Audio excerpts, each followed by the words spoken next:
But there was a guy that would always give me really hard, he would try to challenge me on everything. And it was just supernatural sometimes how the Lord would just give me the answer apologetically back to him with a word of wisdom that he couldn't refute. One time he asked me, have you ever watched that? Did you ever see that movie, Religulous, by Bill Mahar?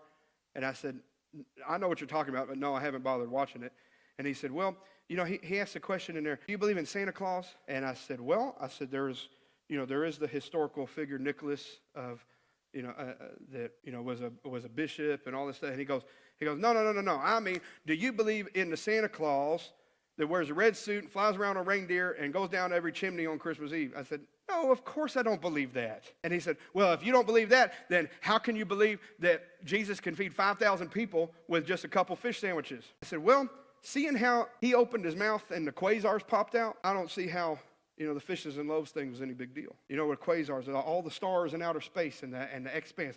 The Bible says that is through Christ that the worlds were formed, that everything in creation came through Christ, and all things are upheld by the word of his power. When he spoke and said, let the stars be in heaven, it was just his word. And so you think about the vastness of outer space and how insignificant this little blue rock we live on is. And you think, if all that came out of just his word, then what's the big deal about feeding a few thousand people?